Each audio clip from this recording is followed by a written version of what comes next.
Salam sejahtera, terima kasih karena bersama dengan saya di Nazilin Unity Channel. Kita direct to the point.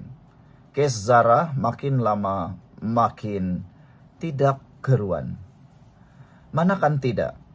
Ada yang mula mengambil tindakan di Facebook, di TikTok, untuk mahu menegakkan semula Zara, yaitu Justice for Zara. Kata mereka, Justice for Zara mula jadi kendur. Pada pendapat saya secara pribadi, perjuangan Justice for Zara tidak pernah kendur. Saya sendiri masih memperjuangkan keadilan untuk Zara. Tetapi pendapat yang menyatakan tindakan kendur itu sebenarnya kerana ada orang yang mula mempertikaikan tindakan segelintir netizen yang terlalu emosi dan kadang-kadang sudah tidak menggunakan fikiran wajar lagi. Itulah yang menyebabkan kelihatan perjuangan Justice for Zara seakan tenggelam, tapi sebenarnya tidak pernah tenggelam. Lihat saja, gara-gara tindakan Justice for Zara, inquest dibuat, digali semula kubur. Mahkamah membuka kes ini secara besar-besaran dan terbuka. Inilah yang dipanggil Justice for Zara. Apa yang dimatlamatkan sudah hampir tercapai semuanya. Tetapi tindakan netizen yang terlalu dengan tanda pagar emosi dan bertindak bodoh, itulah sebenarnya yang boleh menghentikan Justice for Zara ini sendiri. Lihat saja, tindakan segelintir pihak yang mengecam, menyerang, membuli Dr. JC kini dilihat mula menimbulkan kesan. Sekarang netizen terbahagi kepada dua. Ada yang memperjuangkan kini Dr. JC, pada masa sama masih memperjuangkan Zara Khairina. Sebilangan pula menghentam habis-habiskan Dr. JC, pada masa sama kononnya benci bully dan masih memperjuangkan kes Zara. Dalam kes ini yang saya lihat ialah kita harus kembali semula kepada perjuangan kami benci bully. Sekarang apa yang berlaku? Ramai yang kononnya benci bully sedang teruk membuli Dr. JC. Sehingga Dr. JC akhirnya buat laporan polis. Kenapa Dr. JC sampai membuat laporan polis? Ini kali pertama Dr. JC membuat laporan polis sejak beliau berkhidmat sebagai pakar patologi. Bayangkan tidak pernah dia buat. Tapi kali ini sudah sampai had maksimum Dr. JC sehingga dia buat laporan polis. Kenapa? Tular di media sosial Dr. JC diugut.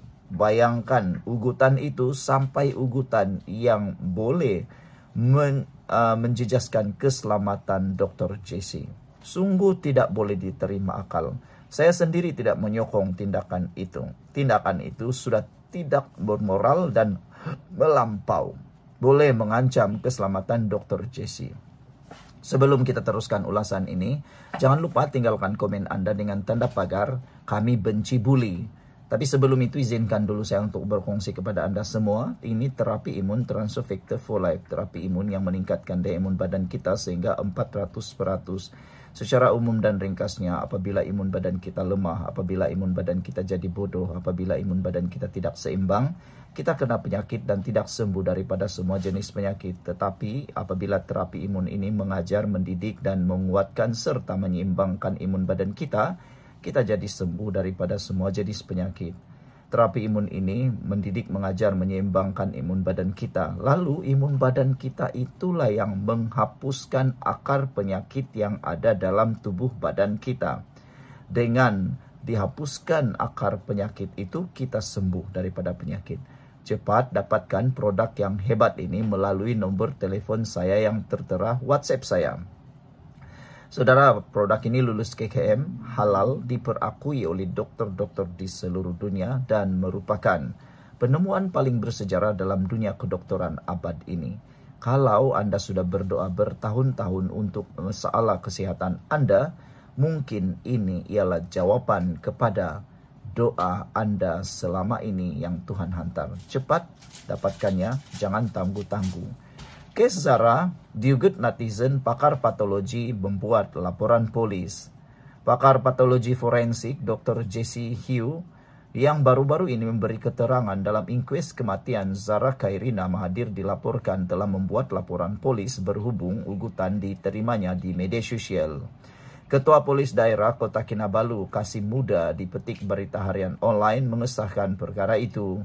Kami menerima laporan daripada beliau petang semalam. Dalam laporan itu, Dr. Jesse menyatakan beliau dimaklumkan oleh pengarah hospital Queen Elizabeth mengenai ancaman berkenan.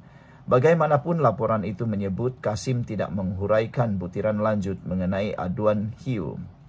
Zara, pelajar berusia 13 tahun dari Papar, ditemui cedera dan tidak sadarkan diri di kawasan sekolah pada 16 Julai. Kes dipercaya berkaitan dengan insiden buli yang berlarutan selama beberapa bulan. Dalam keterangan pada 3 dan 4 September, Hugh memberitahu Mahkamah Coroner bahawa kecederaan Zara konsisten dengan kes jatuh dan tidak mungkin dia terjatuh dari asrama secara tidak sengaja. Namun ketika ditanya jika Zara mungkin meninggal dunia akibat bunuh diri, Hugh berkata perkara itu perlu diputuskan oleh Mahkamah Coroner. Keterangan Hugh mencetuskan kecaman di media sosial dengan sebagian netizen mempersoalkan kredibilitinya dan menghamburkan kata-kata menghina. Terdahulu, Peguam Negara Dusuki Mokhtar dilaporkan berkata pihaknya sedang meneliti kandungan yang dimuat naik di media sosial berkaitan kematian Zara. Sekian dulu untuk kali ini. Jangan lupa tinggalkan komen Anda. Sila tekan butang subscribe. Bye-bye. Salam sejahtera, terima kasih karena bersama dengan saya di Nazilin Unity Channel. Dalang untuk menjatuhkan Muhyiddin akhirnya dibocorkan. Siapa sebenarnya dalang yang coba menjatuhkan Muhyiddin melalui tindakan tanda tangan? Seperti yang saya sudah ulas sebelum ini, adakah ini hukum karma khas untuk Muhyiddin dan geng-geng yang menunjukkan yang telah melakukan langkah syaratun doa kunut nazilah? Apabila satu surat layang sebelum ini tular yang didedahkan oleh Ketua Bersatu Hang Tua Jaya Muhammad Azruddin Mad Idris, pendedahan itu katanya menyebarkan surat layang memburukkan timbalan Presiden Bersatu Hamzah Zainuddin. Jadi rupa-rupanya surat layang itu memburukkan Hamzah Zainuddin, bukan memburukkan Muhyiddin. Selepas itu, ada pula dalam surat tersebut tular melalui beberapa kumpulan WhatsApp Bersatu menggunakan nomor telepon tempatan dan juga dari Thailand. Yang mengejutkan kita semua, surat berkenan yang sudah dilihat oleh Malaysia kini, penulisnya menuduh Hamzah mempunyai agenda untuk menjatuhkan Muhyiddin. Benarkah Hamzah Zainuddin sedang berhasrat untuk merampas kuasa daripada Presiden Muhyiddin Yassin? Kalau dilihat daripada surat layang yang telah dilihat oleh Malaysia kini ini, benarkah Hamzah Zainuddin yang didakwa dituduh mempunyai agenda untuk menjatuhkan Muhyiddin? Ada netizen mula marah. Kata mereka, inikah sikap Parti Perikatan Nasional dan Bersatu, yaitu sentiasa tidak sabar untuk mendapatkan kuasa.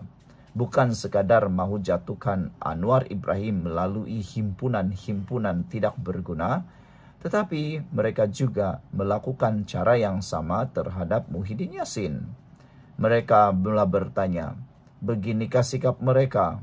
Tidak sabar. Itulah. Ada pepatah Melayu kata, kalau guru kencing berdiri, murid kencing berlari. Jadi apa yang dibuat oleh pemimpin, kini murid pun buat juga.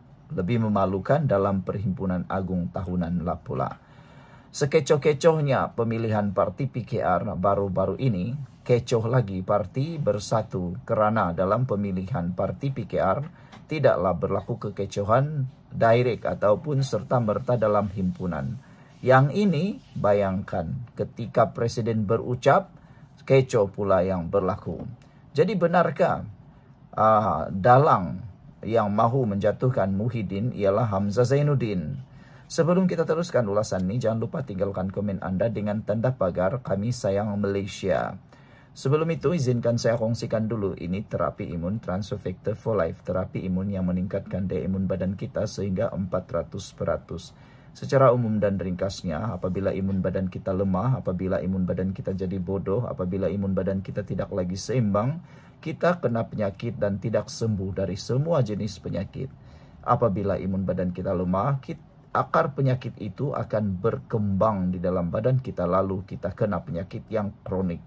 Tapi terapi imun ini membuatkan imun badan kita jadi kuat, seimbang, dan juga bijaksana. Itulah yang akan menghapuskan akar penyakit yang berkembang dalam tubuh badan kita. Imun badan kita menyembuhkan kita daripada semua jenis penyakit. Cepat dapatkan produk yang hebat ini melalui nomor telefon saya yang tertera. Produk ini lulus KKM, halal dan diperakui oleh dokter-dokter di seluruh dunia. Kalau Anda sudah berdoa bertahun-tahun untuk penyembuhan, mungkin ini jawaban kepada doa Anda selama ini. Sementara itu, Muhyiddin juga menegaskan perpaduan adalah kunci utama kejayaan serta kelangsungan mana-mana parti politik. Katanya, dengan adanya perpaduan dalam kalangan pemimpin dan ahli, parti dapat menumpukan perhatian kepada usaha menyantuni rakyat, melaksanakan amanah perjuangan serta memperhebat gerak kerja menghadapi pilihan raya. Saya ingin mengingatkan bahwa banyak parti yang dahulunya besar dan gah, tetapi rebah apabila parti berpecah. Kita jangan ulangi kesilapan parti lain, kata Muhyiddin. Perpaduan di dalam parti hanya akan terbina apabila semua ahli faham perjuangan parti serta sayang dan cintakan parti, katanya lagi. Netizen membalas kepada jawaban Muhyiddin ini. Kata mereka, bukan karena tidak cintai parti, tetapi jangan cintai pemimpin, kata mereka. Kalau selama ini walau selalu menyebar-nyebarkan, selalu menghantam-hentam pemimpin Anwar Ibrahim dengan penyokong katanya mereka takzub, Muhyiddin juga diingatkan supaya ingat bahwa bukan pemimpin yang harus ditaksubi tetapi parti.